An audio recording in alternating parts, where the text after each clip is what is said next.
Good morning to all my friends and family, and welcome to this episode of Jim's 5am Club.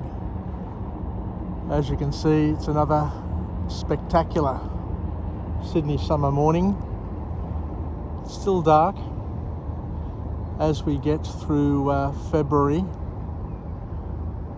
Each morning gets darker and darker, and the sunrise takes longer and longer to express itself and welcome in this new day.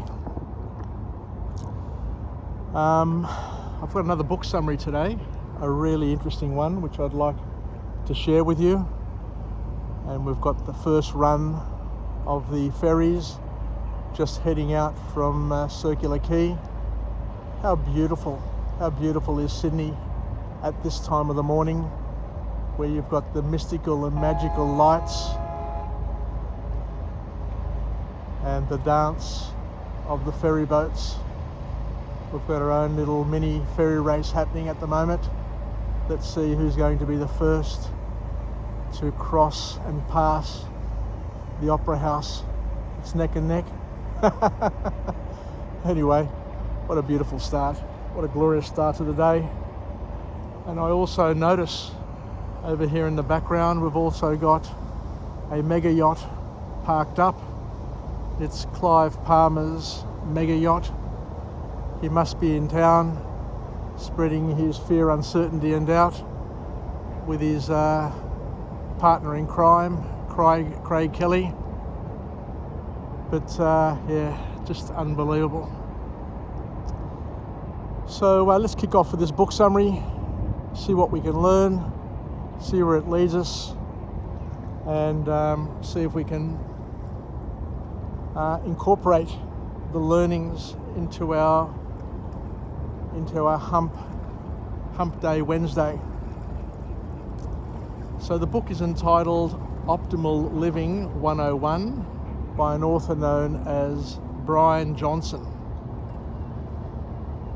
And Brian introduces a term that very, very few people have heard, I guess, in their lives. It's an ancient Greek term that was coined by the philosophers of old. And it's a term called arete or arete. I guess you could probably pronounce it in English. And Brian suggests that the highest goal in life is to live with arete. And arete is the ability to express oneself, to express the best current version of oneself at every moment. Interestingly enough, we're all work in progress. We're all growing and developing throughout our lives. And what arete as a concept, a way of life is that we need to be honing, we need to be improving, we need to be polishing ourselves, and with that we should be expressing ourselves fully as we grow and develop, and presenting the very best version of ourselves at every moment within that journey. So in order to express arete, there are a number of things that one needs to include and to consider. And I'll just list a number of these things, and then we'll go through each of these lists as best we can. So the first one that Brian introduces and talks about is optimism. So what we'll do is we'll go through a list of things which I guess lead us to a lifestyle of arete, and with each of those, then we'll go through them and try and see how they apply to each and every one of us. So the list is optimism, second one is living with purpose, the third one is having self-awareness, the fourth one is being goal-oriented, The next one is being action oriented. So having goals without actions mean nothing. And then the next one is that we need to be able to gather energy and redirect energy throughout our lives. The next one is to welcome wisdom, to be life learners. And of course, everything needs to be applied. So having wisdom or knowledge without applying it is an absolute waste. So the next point is to have courage, to be able to leverage those things that we learn and the things that we have in our lives, followed by love.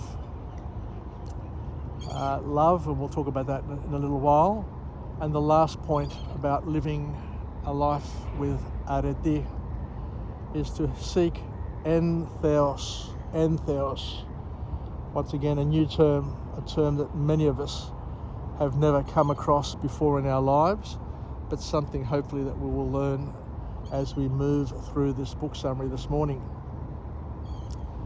So the next point that we move on to is that in order to express the best version of ourselves, we need to be optimistic. Now, pessimism, negativity basically don't get you anywhere fast or anywhere good.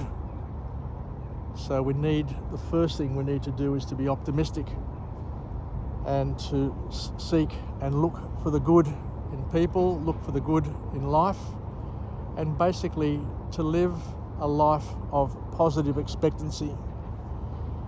This is really, really powerful.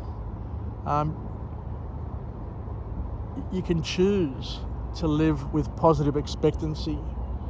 And positive expectancy isn't really being a Pollyanna or somebody who just lives life with looking at unreal or unrealistic positivity or optimism, but it's generally seeing the good in things and being a detective for positive outcomes. So this whole concept of arete really centers itself around being the sort of person who looks for the good and doesn't waste their time just scanning the universe to identify what's wrong with everything or what's wrong with every person or what is wrong with every situation. Because finding wrong in everything, according to the author and according to this philosophy of arete, is easy. Anybody can see what is wrong, but it's the rare few that can identify the good things, the things that bind people together, the things that unite us, rather than the things that tear us apart. So what the author here talks about is to focus on the positive outcome. And what he says also is that human beings are basically wired for being negative. And he uses an analogy of the Teflon and Velcro impacts or abilities. And he says that we tend to be Teflon oriented when it comes to positivity in terms of looking for the good, and yet we become Velcro for the negative. So anything which is negative we immediately focus on and attach to and allow that to attach to us. But that is not the way to live a productive and a happy and a purposeful life. But that's the way we're wired, and we need to understand that in the first place. And then, of course, we need to counter it in order to live arete. Because what happens is that most of us are distracted by our past and by our future. And if you dwell too much in your past, you will tend to be depressed. And if you spend too much time thinking and living out your future, you'll be anxious. So the author here says we need to move into the present, and for every one negative thing that we observe or that we focus on, we need to spend 10 times more trying to identify what's good about it, or what's positive around us, what's positive in our world. The next thing that the author talks about is an absolute cracker, a real powerful point that I found very, very profound. And he says that it's all about perception, and it's all about how you see problems, which will determine how much of a problem it really is. So just hear me out on this, because it's a beauty. And he says, to a size 1 person, a size 3 problem is big and overwhelming. But to a size 9 person, that problem is insignificant.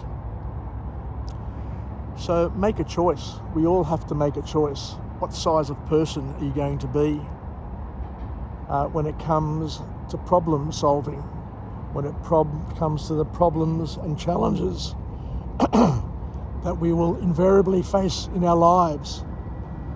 To get to be a size 9 person, it doesn't mean you need to eat a lot, but it means you need to experience a lot. And we have 2 choices in terms of how we experience life.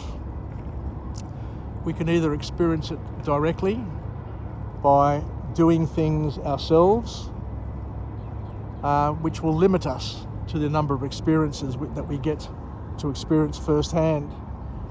Or we can invest in OPE. OPE is other people's experiences that we can gain through books, through videos, through documentaries. There's a whole range of media that can bring us OPE, other people's experiences.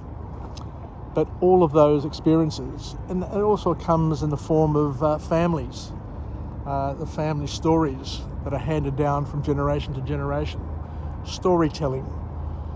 So all of those things help us build our inventory of skills and experience to enable us then to view problems from an expanded worldview, from an expanded position, from a higher point, to be able to look at problems and see that they're much smaller than what we first imagined or what we first thought, to put them into perspective and not to be overwhelmed with them or by them. So the second point that we talk about here in terms of living a life with arete is to live with purpose. And to live with purpose means that we have to have alignment between our values and our principles and our actions and our goals. We need a congruence. We need to be doing things that express who we are. We need to be doing things that align and are congruent to who we see ourselves and how we see ourselves. The next point that the author makes here is about self-awareness. And self-awareness has been a topic of discussion and a focal point for thousands of years. So much so that Socrates, the ancient Greek philosopher, the first of the modern Western philosophers, said, "Know thyself," and those words are inscribed at Delphi in one of the treasuries. When you enter the treasuries, there is an inscription that has been there for thousands of years. Know thyself. But the author here says that we need to be a little bit more responsible for this knowing of ourselves, and there is a micro and a macro self-awareness that we need to consider and involve in our life circles. So we need to be aware at the micro and the macro level, and to live with authenticities and integrity. So we need to know our strengths, our weaknesses, and the best way of knowing yourself, and we've learnt this with time, is to observe yourself and to journal, to measure, to document, to detail your feelings, detail your observations, and to make sure that the library that you have at home has other people's books, has OPE, other people's experiences, by all means, but it also needs to have many, many volumes of your own journaling, of your own musings, of your own thoughts that you've been able to capture, you've been able to measure, and you've been able to contemplate and mull over. Because at the end of the day, we need to live a life of purpose, and we need to do things that are fulfilling, that express our values, and salvific, are God-pleasing, serve others, serve God, in order to fill us and to allow us to live a purpose and to deliver something which is an expression of who we were designed to be and why we were brought to be. The next thing that the author talks about is we need to be able to create and embrace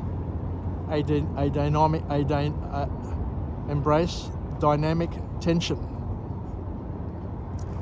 Because in our lives there are all these tensions that are pulling and pushing us. Our life is one of dynamic change. So as the author says, it's something that we need to work with and to deal with. I'll just move over here with a few more photographers coming to the end here, so I'll just make some more space. So it's all about having incremental goals, but as the author says here as well, you're better off having lots and lots of little goals, micro goals, that you work to, goals which have a 50-50 chance of succeeding, rather than having one goal which has a 1% chance of getting off the ground or succeeding. Basically what we're saying is we need a lot of little wins, a lot of small steps to be able to take, to be able to get to our destination, and to have a lot of little wins, which means that we get a lot of opportunity to celebrate along the way. What I love about Aussie rules, for example, is they get to score lots of times. They've got the goals, they've got behinds, they've got marks, they've got all of these little opportunities to celebrate along the way. And similarly, we too need to have opportunities, lots of opportunities to celebrate along the way, our wins and our blessings. So as the author says, you're better off having 7 smaller goals, which with a 50% chance of success, to expand you and to give you an opportunity to win, rather than to have a couple of big licks or big goals that could leave you disappointed.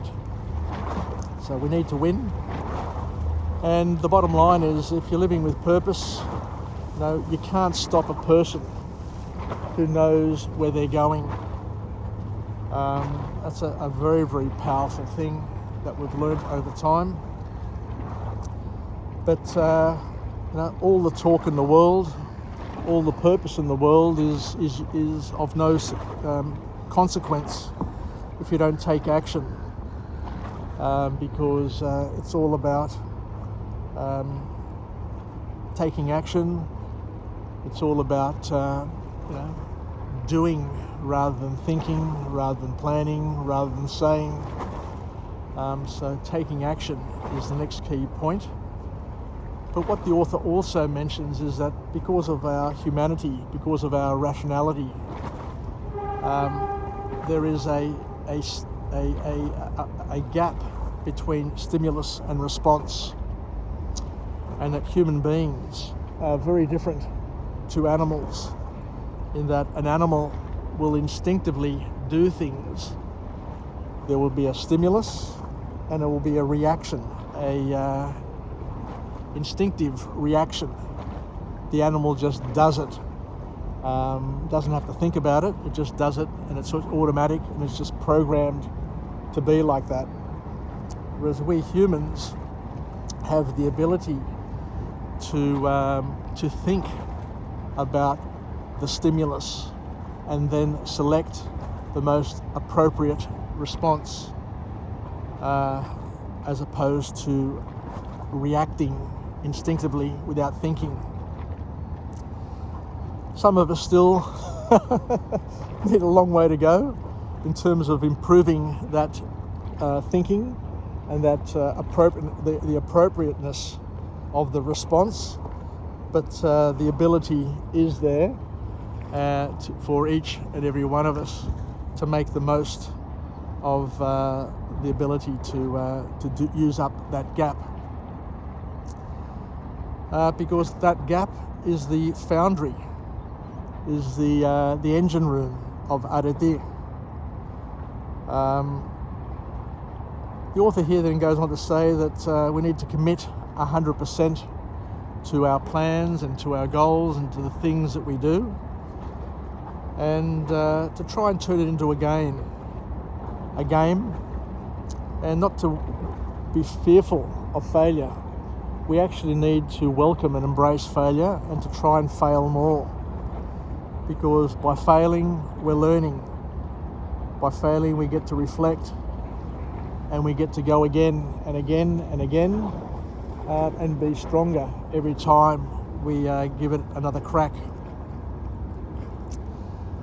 So the next point that the author talks about here is the importance of exercise, because I'm learning this for the first time. This is really, really important, that exercise balances the neurotransmitters in the brain as well as other neural chemicals. There's a lot to it.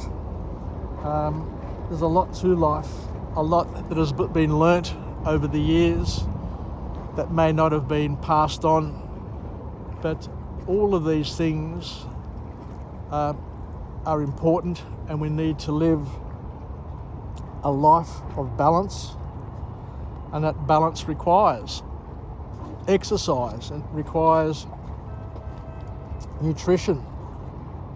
It requires rest, because in order for us to function effectively, we need to manage the entire process. We need to take a holistic approach, according to this author and according to many authors that we've learnt.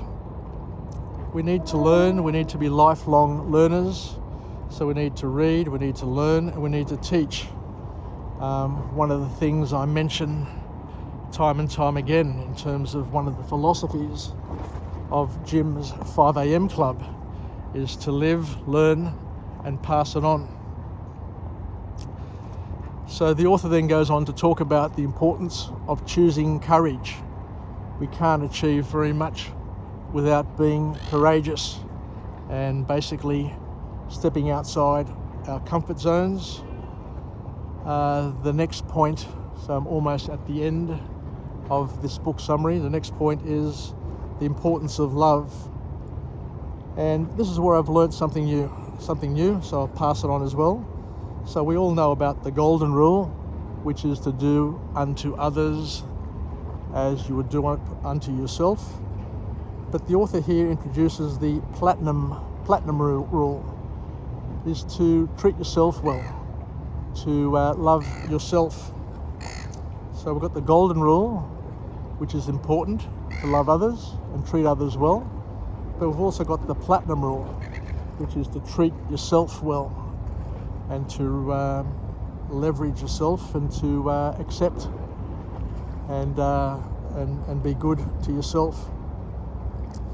The author here talks about something else, which is the 5-to-1 rule as well, which is you need to mix with good people. Whilst we can't choose all of the interactions, he talks about the 5-to-1 rule. So the 5-to-1 rule is to have 5 productive interactions, 5 good people in your life to every one which could be negative or could be bringing you down. And the last point from this book, the entheos, is to basically try and identify what are the things in your life that make you feel alive. What are the things that give you a spark, that make you get up in the morning early and keep you up late at night? Not talking about the problems, talking about the things that really, really resonate with you. Because these things allow you to connect with creation, with mankind, with yourself, and make life really worth living.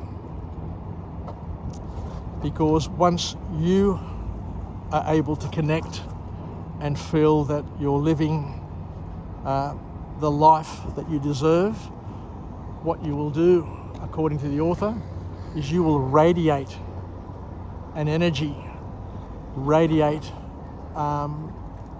love, radiate something which is going to have a ripple effect and positively influence those around you. And let's not forget, there are people who are negative.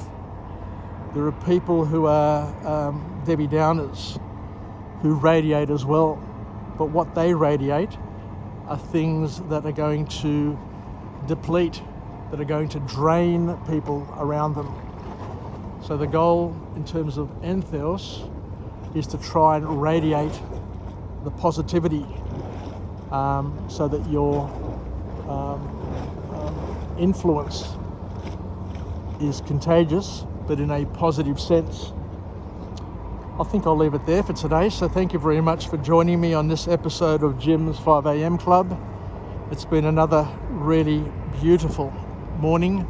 It's a bit overcast, so we didn't get much of a sunrise. Sunrise is still to come, but we didn't get the pinkening of the sky as we did yesterday. But still, it is a beautiful day. It's balmy still, getting a bit cooler, but still a bit balmy. So summer is still with us, and we'll see where today takes us. So thank you very much, and I look forward to chatting you again from a different place with a different message of empowerment, where we continue to churn through books, well over 1,000 book summaries now, and we'll just keep on growing and developing for as much as we can, and share it so that we can have a shared experience, a shared journey, where we can basically empower each other along the way. Take care, everybody. Have a wonderful, wonderful Wednesday, and we'll chat again soon. Bye for now.